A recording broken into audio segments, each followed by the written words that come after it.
How to set up a new policy for a brand new investment.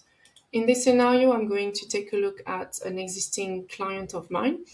So let's take a look at John Smith, for whom the case has been started because we have finished the risk analysis for them. We're using eValue for this scenario, but you could use Finametrica, and John is ending as a 4 out of 10 in this scenario. What I'd like to show you today is not how to compare existing policies with your recommendation, but go through the recommendation directly where the client is potentially investing a lump sum of money into a brand new investment, which is what I'm doing here. So I've added this 20K as a lump sum in a new ISA. And now we have that recommended portfolio tab.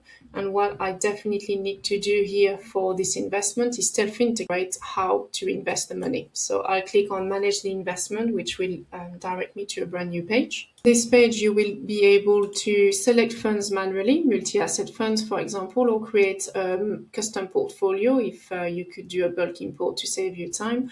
Or you could pick MPS models, which are available to you. There is no restriction. Or you could, of course, select from your CIP if you have built your CIP prior to starting the case. If you have built your CIP prior to starting the case, what we do with eValue and Finametrica is a risk mapping. So here what it's telling me is that these portfolios are a good match for a risk profile of 4 out of 10 who is investing for less than 15 years. What eValue does well is a blending of solutions. So here you can see the TAT and ethical has been blended into two. But of course, you will have options as well with other funds, custom portfolios, where it might be 100% for the recommendation. So let's say here that I will pick that Quilter Wealth Active Manage 4. You could change the portfolio management charge if you wish to, and I'm going to put all of the money in this portfolio. If you wish to apply Quilter for all the policies you are analyzing today, you will simply select that from that drop down here. For me personally here, the save and close will be enough because I'm just looking at one policy for now. Now I can see my green tick here for the investment selected. What I need to do now is pick the platform. The evaluate button will do that for you. It's looking at the most cost-effective platforms that you have set up as part of your CIP. I've got Fundman coming up for me here, but you could potentially decide to override this decision by picking another platform, which would be in your existing CIP where you would have specified the cost. And you could say as well that, for example, you get a bit of a discount for any new client you put on that platform. So I'm just adding that in here. What you could also do, because you could choose to do a case where you're only analyzing one specific policy, is adding other platform holdings where we would specify the personal holdings. So we would be able to then calculate the charges accordingly based on the overall value that the client holds on that platform.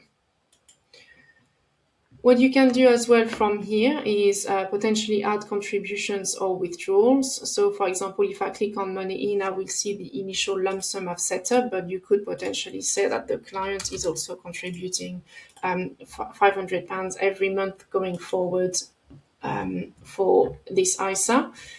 And another thing you could do if you want to analyze more than one policy where the client is investing money is add a new policy, which is the exact same steps that I have done with you today.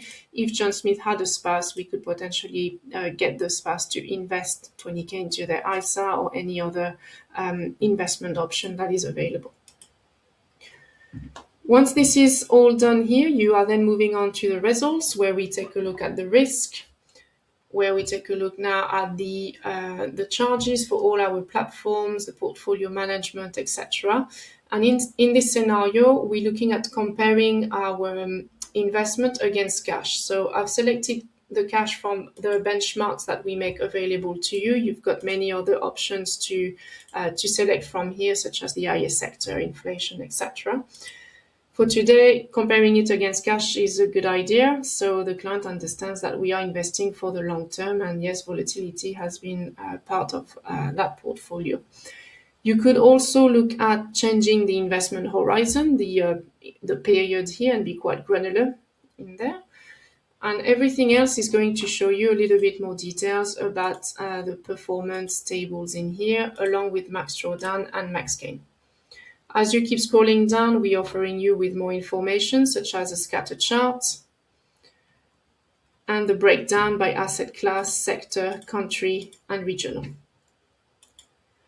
The next page is for you to add your advisory charges. You could add, let's say, your ongoing charge for that client, which I could select in here. And you could also, of course, add an initial charge if, let's say, this is part of your ongoing charging structure, and you can choose whether this is paid from the policy or paid directly to you.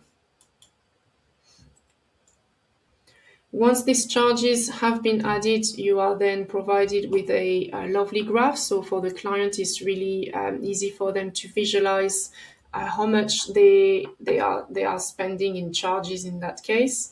And we also give you the breakdown in pounds and pennies for everything, for all the charges that are included in this policy. The last page is the summary page, which covers everything we reviewed today. You can add an executive summary, and this is from here that you can download the report as a Word or a PDF. I'll download it as a PDF, and you'll notice you can pick and choose the pages that are relevant to you for this scenario, as well as upload that document to Intelliflo for those of you who have this back office system. Now that my report has downloaded, we can see it here. You can change all the logos, all the cover pictures, all of the colors, and that's everything we have covered today, from the risk analysis to justifying that we're putting our client into an MPS solution, which will be using a new platform, for example, for that new investment going forward, and that we are overperforming compared to cash, for example, and this is going to cost them X amount of money going forward.